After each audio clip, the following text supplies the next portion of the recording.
so here's the nursery. The nursery. For baby boy. Oh, so good. So fun. Like doing this again, I know had to have been kind of fun. It was so fun.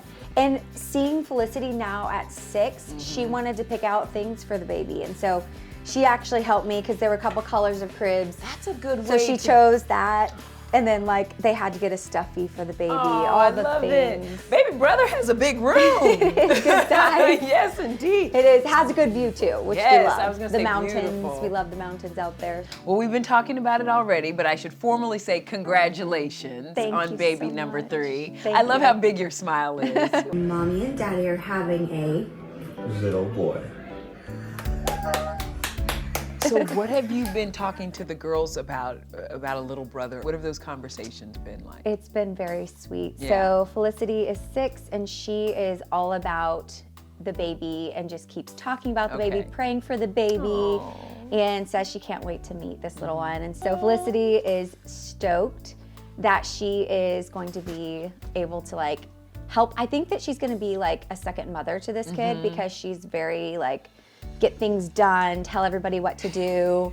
So this poor little boy is gonna be bossed around a lot. You know how they always say you can kind of, like if you're carrying low or if you're carrying high, did you feel like you knew before No, not at all. I was shocked. I was so shocked to find out it was a boy because I feel like everything felt the same. Okay. I was so shocked I almost fell off my chair.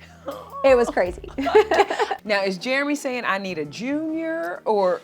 You know, I don't think we're going that route, but we are keeping the name a secret until the baby's born, which is what we always do. Have you had any kind of different cravings? So at the beginning of the pregnancy, I had to have so many pickles and I had to have the massive breakfast burrito. Now the pickles are usually, like, people normal. really do have pickle cravings? Oh yeah, Hilarious. So I had to have like half a jar every day. And lemon water was like what kept me from feeling super nauseous. Okay. When do you do? So I am due the end of March. Okay. Yeah. So very soon. Very soon. I try not to think about anything labor or delivery or it freaks me out. Okay. So I'm one of those people who doesn't have a birth plan. I'm like, I'm going to the hospital. I may have met some doctors, but I don't know who my doctor is. I'm gonna go in, I'm gonna have this baby, and then we'll enjoy the baby. Yeah. So that's how I kind of operate. So I'm at that stage now where I'm like, okay, it's getting close, but I'm not gonna think about it. When you think about the baby, how you feeling? I'm feeling okay now. I'm in the 3rd trimester, and so I feel like there's some days where I just have a lot of aches and pains, probably more so than I did even in the first 2 pregnancies. And so, but other than that, like I have all of the energy to like get things done. Okay. I'm in project mode now. Okay. So you'll see me outside with a blower. The neighbors think I'm crazy, but I'm like, I need to clean. I need to be outside doing all the yard work. That is hilarious. That's the mode I go into. It's funny though, because I mean, there's gonna be people watching this like, that darn Ginger, 3rd trimester, like you can't even tell, all you have is this cute little belly. Oh, that's sweet. Yeah, it's crazy. I've tried to stay active, but it's hard too. Like I'm staying active primarily chasing my 6 and 4-year-old around. That'll do it. And it's a lot of fun. That'll do it. Jinger Duggar Vuolo, who audiences watched grow up on TLC's 19 Kids and Counting, and who later openly criticized her family's, quote, cult-like religious beliefs, may be expecting baby number 3, but she's also celebrating her 5th book. This one, titled People Pleaser, is out now. When you're raised in a system that's super tight-knit, the fear of the disapproval of others or even how they're gonna respond, react, maybe push you out, I wasn't sure how that would go. And so I was very fearful of that and didn't write the book for a couple years because of it. But once I realized, okay, this needs to be said, no one's saying it, I was the last person in the world who wanted to say anything against the teachings that I was raised under. Because I thought, okay, I like to keep everybody on my good side. And in my mind, like any sort of argument or ruffling feathers was rejection. Yeah. And so it was hard for me to do that. But I think that once I took that step and was able to speak up and find my voice, then that gave me the freedom and the power to like be able to say, okay, now I feel like I can see that I'm breaking these chains of people pleasing. Do you think that it was you putting those expectations on yourself, or because you were raised in such a strict, structural, religious household, were there other people, were your parents putting expectations and your siblings putting expectations on you too? I think that there was a time where I realized, okay, I think that I put so much on myself. And yes, the system that we were in was very rules-based. And so whenever we were going out, we wanted to make sure we had this perfect smile on our face to make sure everybody saw how happy we were and we're drawn to that. And I think at the same time, it was damaging because then you aren't being authentic. You're That's not actually crippling. being yourself. You Yeah. can't have a hard day because you feel like you have to keep it all together on Right. the outside. And so there was pressure of that. And then I think when you go out, if you thought, okay, everybody knows, you could be recognized at any point. So if they see you out having a bad day, or Yeah. maybe you're just chilling, you can't just relax because then you don't want people to see you like that, you know, and to like write an article or to like see you in a bad light. And so I think that pressure, I put it on myself a lot, but it also was just part of growing up in the public eye and growing up also in the teachings that promoted that.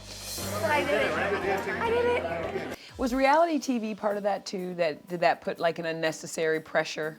Yeah, You were a young girl. I was, yeah. The show started when I was 10 and went until I was 27. Yeah. So it ended just like 3-4 years ago. And all of that time in that world, you are, even though you're on a reality show, there's a performance side to it because you're not supposed to be performing, but you know that you're on. You have to make TV. Yes. Yes. Otherwise, no one's going to watch it. Right. So it was that performance that could slip in, and you're like, who am I? You know, who am I actually now? Am I just a performer? Am I, who is Jinger? I didn't know for so many years. The last time we sat down to do an interview was when you wrote Free Indeed. How did that impact your relationship with your family after that? I know you said you did lose some relationships. Did it strengthen any other relationships? It definitely did. It was by far the hardest thing I've ever done. Yeah. Because I think seeing how those teachings were so interwoven into everything I ever knew as a community. Yeah. And breaking free from that and then speaking out, it was hard. There were definitely relationships I lost that it was painful and it was hard, and some strained relationships because of it.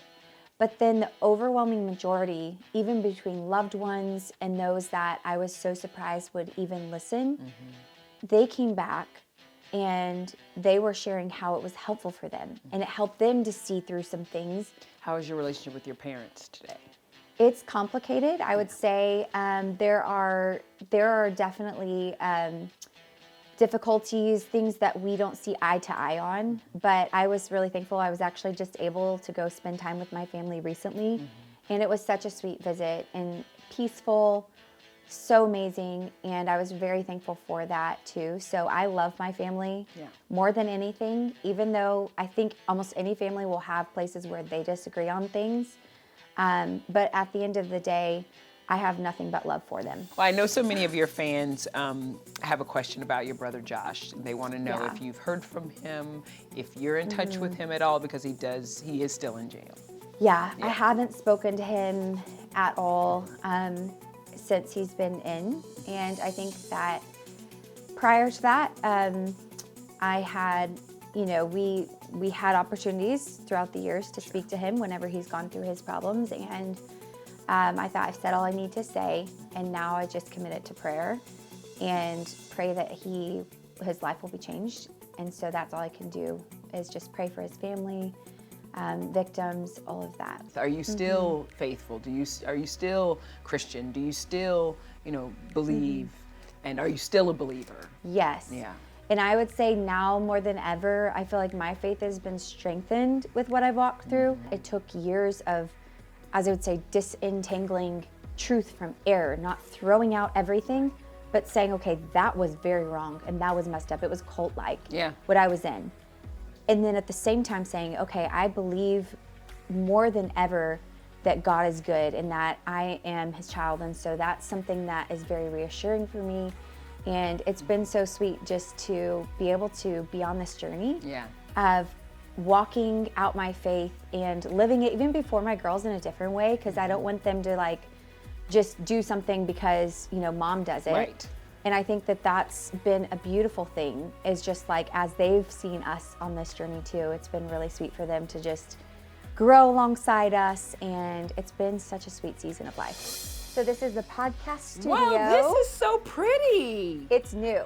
So This we is just really pretty. finished it a couple weeks ago. So you and Jeremy here, your guests here? Yes. Okay. That's so how like, it works. When you're doing it, what kind of topics are you gonna have in?